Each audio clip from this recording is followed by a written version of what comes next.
So welcome, good afternoon. Very nice to be here and to see all of you here. My name is Malou Stoffels. I'm one of Rashmi's PhD students, and my work is about workplace learning in the context of nursing education, so clinical nursing education. And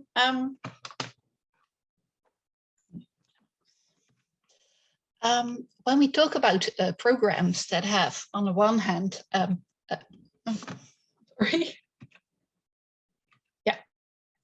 have on one hand like a practice component such as a clerkship in medicine or an internship or clinical placement, and on the other hand an academic part, often a distinction is made between informal practice learning and more formal structured academic learning.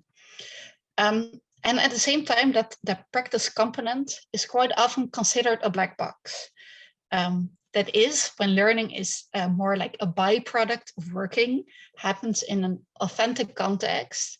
It's often not planned, it happens spontaneously. So quite often in the literature, we see that it's considered a black box, what the process or outcomes are. And that's actually a pity, because at the same time, we know that practice learning is very valuable. And one way to increase our understanding of this practice learning is to actually get rid of the dichotomy between formal and informal learning, and instead consider it a continuum in which like all learning activities have some degree of formality and informality. And when we apply this to that informal practice learning, we see in contemporary curricula that practice and academia often collaborate. And so, for example, to establish some continuity, the academia provides a portfolio and prescribes competencies to be achieved in clinical practice. So actually that informal practice learning becomes a bit formalized. And within this overlapping area, quite some research has been done, which shows that actually like to formalize that informal learning can really contribute to students' learning, to them making sense of their learning, guiding their learning activities. At the same time, it means that like theory and practice have to collaborate, and they're actually quite different worlds. So, for example, a hospital and a school have a different culture. They have different objectives. So when they a school designs a portfolio to be applied in practice, it quite often clashes with local culture, with like local staff not understanding the portfolio and not seeing the meaning of it. So it's an area of chances and also of tensions. But actually, in literature, the extent to which it makes sense to formalize that informal learning has not been studied that much. And as I said, my research focuses on clinical nursing education. And we conducted a review, a scoping review, about the process and outcomes of clinical learning. And we did find that like the contribution of formalizing elements is quite underexposed in the literature, which led us to the question, how can actually formal or informal learning be balanced in clinical nursing education? And I'll tell you a bit about my research, but before that, it's good to give a little bit of context on nursing education in the Netherlands. Nursing education is taught at a vocational and higher education level, so MBO and HBO. And it's often 4-year programs with alternating periods of theory in the academia and practice periods. And those practice periods can either be like in one hospital or home care setting on different wards throughout those 4 years. But it can also be that the student is like in year 1 in a home care, in year 2 in a hospital, and year 3 somewhere else. But either way, at the end of year 4, all the students get the same diploma and have to be able to work independently as a nurse. So to make sure all students reach similar outcomes, Academia has like designed some structures to enhance practice learning. So such as tools to demonstrate competencies, aids to help students self-regulate their learning, such as development plans, assignments to help students link theory to practice, and also opportunities to, during their practice periods, engage in quite often oral discussions with peers and with their teachers to reflect on what they learn. So that's about the situation we're talking about. Then to my research. Within my PhD project, I conducted several research studies, and I'm still busy doing them.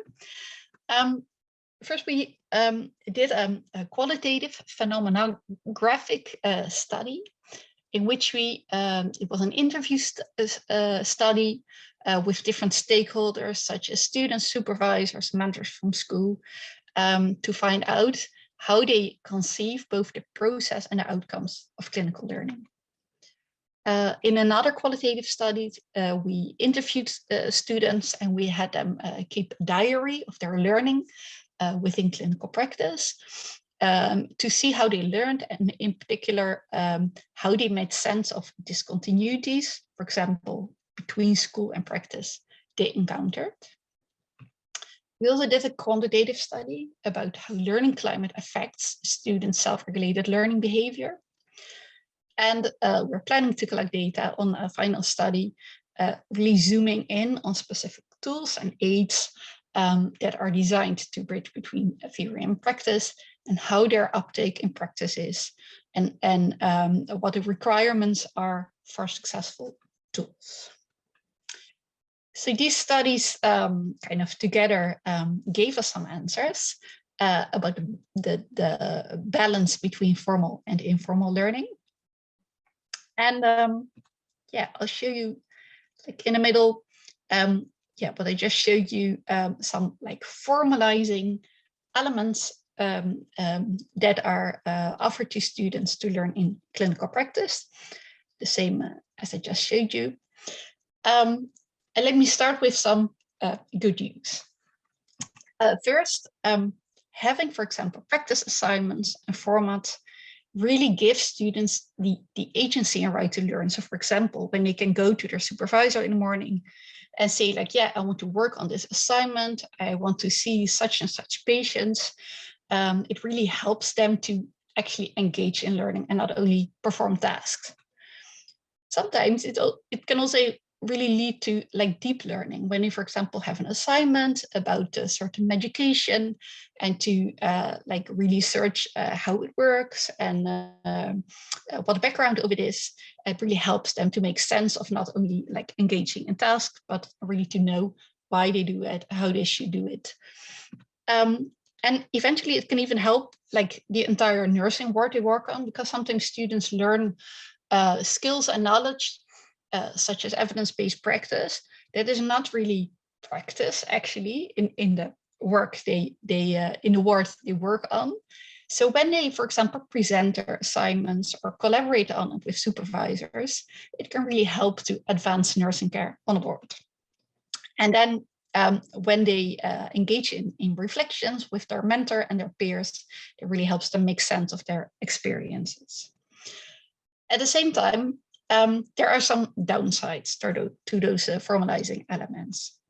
For example, the assessment standards, although not intended as such, but like when there are assessment standards somewhere, it makes students focus on quantifiable outcomes, makes them be more task-oriented, which can be at the expense of more critical, flexible learning, such as just like sitting with a patient for an hour or something, or engaging in the different learning opportunities. It makes them really focused on managing as many patients as possible. It also makes them focus like on some linear growth towards being independent and working as a nurse. Whereas, yeah, they can actually also appreciate all the differences they encounter between nurses, between wards, and really comparing that can really help them, can really stimulate their professional identity development. Another downside of those formal elements is that often like formats, although they are intended to help students, they are experienced as being bureaucratic. They become a goal in themselves. And students that just think like, yeah, I have to hand in 3 reflections at the end of the month. And it's not really a way to engage in learning, but just to fulfill the standards. And thereby sometimes like we see that supervisors say like, yeah, students are able to guide their own learning process, and they just like take a step back instead of really guiding students, being a role model, helping them out. So it actually, in a sense, makes learning more individual than actually social. So to summarize and move to an end, like how can this balance between formal and informal learning can be best established? Well, informally, students can learn like how, in this case, nursing practice is taught in their local situation. And they can be supported in this by like resources from their school to be able to look up and to get access to information that can help them. Crucial in informal learning are the interactions with local staff who are motivated to teach students and to show them. This should not be taken away by like formats and feedback forms and all those things. However, the principles of learning and time available for learning can be maybe like designed more structurally to allow these interactions to take place, to teach how students can, well, take agency in their learning, but more the principles than the formats. And finally, students learn from both positive and negative experience and from role models. This doesn't have to be like taken away, smoothed out, as long as they're able to reflect on it, on like a safe space, maybe outside the ward, maybe with their own mentor, but to make sense of it and think what it means for their own development. So that was my presentation. Thank you.